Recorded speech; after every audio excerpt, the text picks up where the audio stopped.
What's something that looked fun, but you realized it was horrible once you tried it? Riding a mechanical bull at my 33rd birthday party. Felt that for 3 days after. I rode one around the same age and didn't have a problem. I rode one again a few years ago when I was 42 and I'm just starting to feel better. I'm 45 now. Man, did my dad upsell mowing the lawn when I was a kid. He made it a thing my brothers and I aspired to do. We knew when we were old enough and responsible enough to mow the lawn we would officially be big kids. It turns out it's way more fun to sit on the sidelines with a popsicle. My brother and I loved it because we had a riding lawn mower and it would be years before we could drive a car.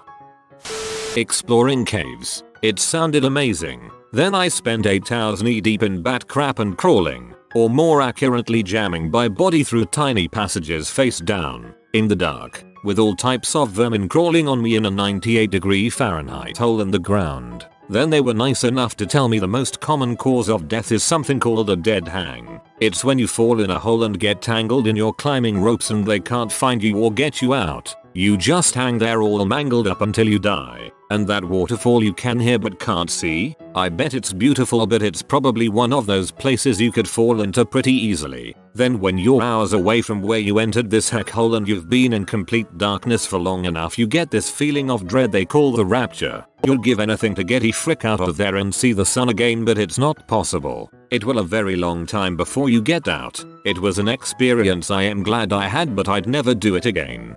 This makes me anxious just to read. That's gonna be a no from me.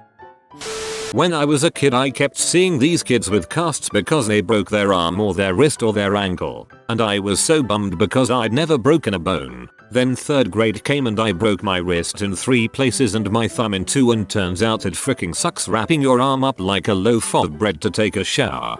Same. I thought this until I broke my leg when I was 15. Wanted to kill myself after about 2 days on crutches. Diving. Joined the team in high school as it looked fun. It was not. Most painful sport I've ever participated in. After being fat 90% of my life, I actually mustered the willpower to get in shape, and now I realize all my problems are because of me, not because I was fat. That just means you're one step closer to solving your problems. My man, you can do this. I remember when I was little and my older brother and sister had braces. I wanted them so badly. Turns out braces really suck, and I had them for almost 4 years. Bungee jumping. Freefall is always awesome, but the second and a half of freefall is not worth the cracking of the whip that's hard on your body if you do it wrong. Till there are non-fatal ways to do bungee jumping wrong. Homemade zip slides. I went on one at a scout camp. Almost broke my pelvis. Captive work outings. Example, we have organized an afternoon boat tour. It means you will be crammed into smaller space, blasted with crappy music and expected to be friendly to people you are only around because you are paid to be. For 5 hours, you will accomplish nothing of value, and your bosses think this is a reward. Riding in a hot air balloon. I dreamed about it for years, got it as a birthday present, and threw up over the side the whole time. They had to stop the ride early. Or bummer. I'll probably still do it because I also want to, but I'll temper my expectations. Fruit stripe gum. This is more of a childhood example, but dang if it doesn't fit this description. I love the flavor of fruit stripe gum, but it only lasted all of 2 minutes. Working in management. Bubble soccer. The first time I got laid out I was not amused. Then I accidentally punched myself in the nose after getting hit another time. The only time I played it, the Zorb bubble was scratched so it was hard to see where the soccer ball was. That, and I broke my toe after 2 minutes. This really tall, intense water slide. I won't go into detail, but it was not pleasant. Jumping on a trampoline as a 235-pound adult. My exact thoughts. I bought an hour at a trampoline park. 5 minutes later I died. Then tried to jump in the foam pit and it took me a full 10 minutes to get back out.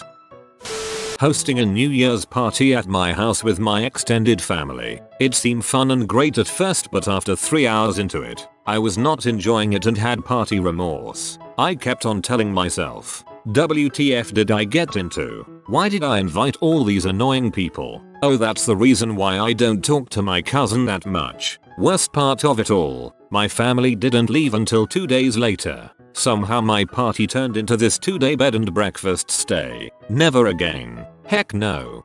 Honestly, this is why you should set an end time for the parties. Dude, the party's over. Go the frick home.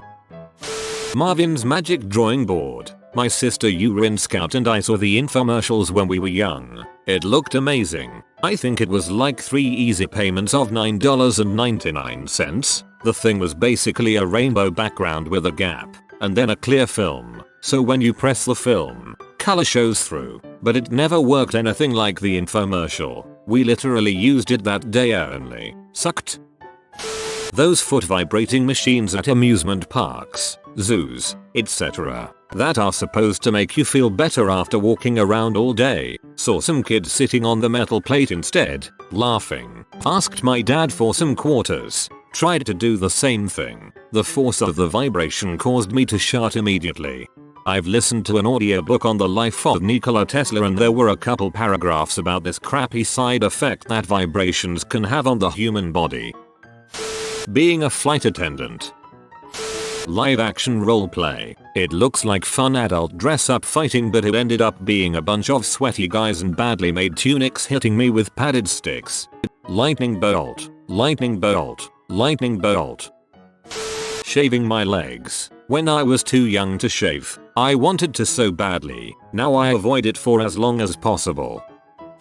Orange Theory Fitness. Everyone raved about it and loved going. I now know what heck is like and I paid $15 to be there. Being able to last forever in bed. It's only fun for a little bit, but girls don't really like it when you go for 1.5 to 2 hours and don't see them. Playing D&D with strangers. This sounds like my nightmare.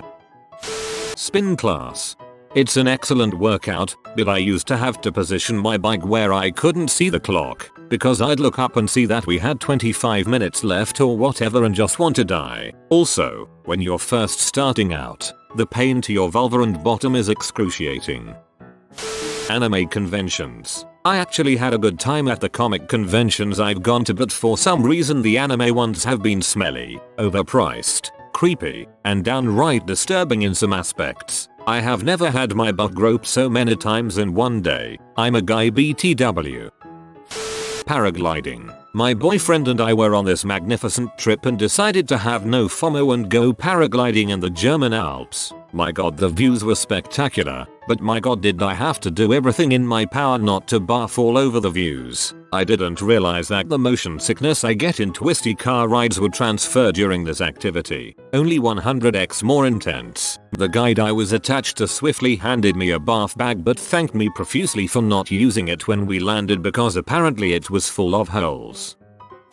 Getting my foot run over by a car. For some reason thought it wouldn't hurt and it would be fun, so when my friend's mum drove the car into my driveway I stuck my foot right under the tire and as it went over my foot it crushed my foot and I screamed out and made her feel incredibly guilty for my blatant stupidity. I hope this makes it to the top because I have just so many questions for you. Sliding down the stairs with a mattress. Guy here. It took riding backdoor with a woman to make me realize that I really wasn't into it. Kinda turned me on in certain P movies, but in real life it just freaked me out. The thing is, you can't smell pee. Jim Jeffries. Drink nights at museums. Am I the only one who wants to dress up nice, sip classy drinks, and look at stolen relics and dead animals like some kind of hoity-toity toff? It was just a club night in the museum, complete with bad music, club horns, trashy people, and woo girls. Where's my high society? The Lilo and Stitch ride at Disney World. Shower freaking. Water makes a poor lubricant. Showers are great for all the foreplay stuff like kissing and such, but not for the main event. Perfect for making out though. Pro wrestling. It hurts. It's been 20 years since I left that behind, and I still hobble with regret. The roar of the, rather small, crowd made it feel worth it at the time though. Getting a facial, they make it look so fun and relaxing, but it actually hurts so bad. I would say a massage. Instead of feeling relaxed I get more tense. Maybe because I'm not used to it, but it's just the worst. Going to a casino. I always thought it would be super cool, but all the bright lights and crap just made me feel kinda sick. Deep tissue massages. I always go thinking how good it's going to feel, but frick, it hurts like heck. Feel great after though. All those amusement park rides that just slowly raise you up a tower, then suddenly drop you. There's a fine line between thrill ride and butt clenching terror. Fricking a beach. Sounds fun and romantic, but even if you have a towel, you still end up with sand everywhere, which is not fun at all. Settle down, Anakin. In San Francisco, there is a hands-on science museum called the Exploratorium. In the 1970s, there was an exhibit called the Sensorium. I was there on a school field trip, in which we were allowed to run free in the place and meet at a certain time. About 5 of us girls, ranging from age 11 to 13, decided to explore the Sensorium. We were told, briefly, that you would be using all of your senses while enjoying your experience. This exhibit was inside the building, but the building itself was huge. This thing we were going to try was a bit daunting, as it was big like a carnival haunted house. But how scary could it be in this place of science? So we all entered at once, first noticing the drape behind us closed, leaving us in total darkness. From then on, you had to feel your way around. There were tunnels that you had to crawl up or slide down. Then, after being separated from my friends, they played a trick on me and ditched me. I finally reached the center of the darn thing. That was a round room covered with carpeting, with a dim red light, with about 10 tunnels opening into darkness. I was so thankful to see some light that I just stayed for a bit, hoping that I would see another person eventually. I did see someone, but they were not from my group. He just chose a tunnel and went headfirst down into the darkness. I knew that I couldn't stay there forever, but I don't think that I had ever been so scared in my life. So finally, I did just exactly what the guy I had seen before me do. It turned out to be a long, curvy slide, total darkness. Remember, Elle ended up headfirst in a huge deep swimming pool filled with sunflower seeds. It was like quicksand, and there were people there to lift you out if you needed help. To this day, I will never forget the feelings of suffocation from the narrow tunnels, the scary feeling that I would not survive, and my appreciation of oxygen and life when I exited. Was that the point? I'll never know. Snowboarding is not as easy as it looks, and you can break your ribs and butt bone in the process of learning. Oh, but once you figure it out, crap's tight. But really, I have a numb spot over my right butt cheek from falling on ice 2 years ago. I thought I broke my back at the time. Graduating high school. The thought of being independent and free from all the baggage that was school doesn't seem so great when you realize you have to jump into the adult world blind and confused as to what the frick even is your life. Literally happened just yesterday. I'm on vacation with my in-laws and there are those bicycles that multiple people can ride. Everyone we saw riding them were smiling with rosy cheeks. After 20 minutes of riding one, we realized their smiles were an act of self-preservation to survive the torture that are those bicycles.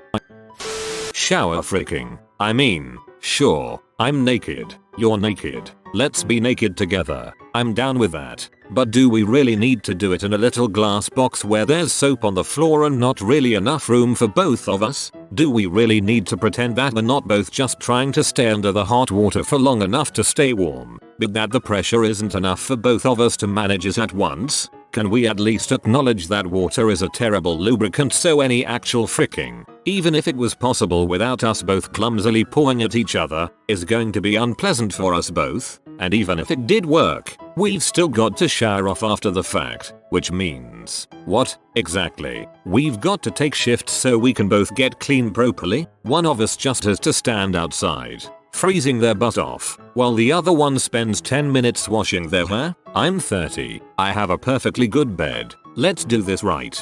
Showers are for foreplay, beds are for fricking. Devil's threesomes. Freaking with 2 men might seem like a great idea until you have 2 dudes with poor rhythm pounding your orifices at the same time. Unless these dudes have a fair bit of experiences double teaming a woman together, it's a B to sync up enough to not be very distracted uncomfortable. If you are new to the channel, you can subscribe. I publish new videos every day. Until then, check another video.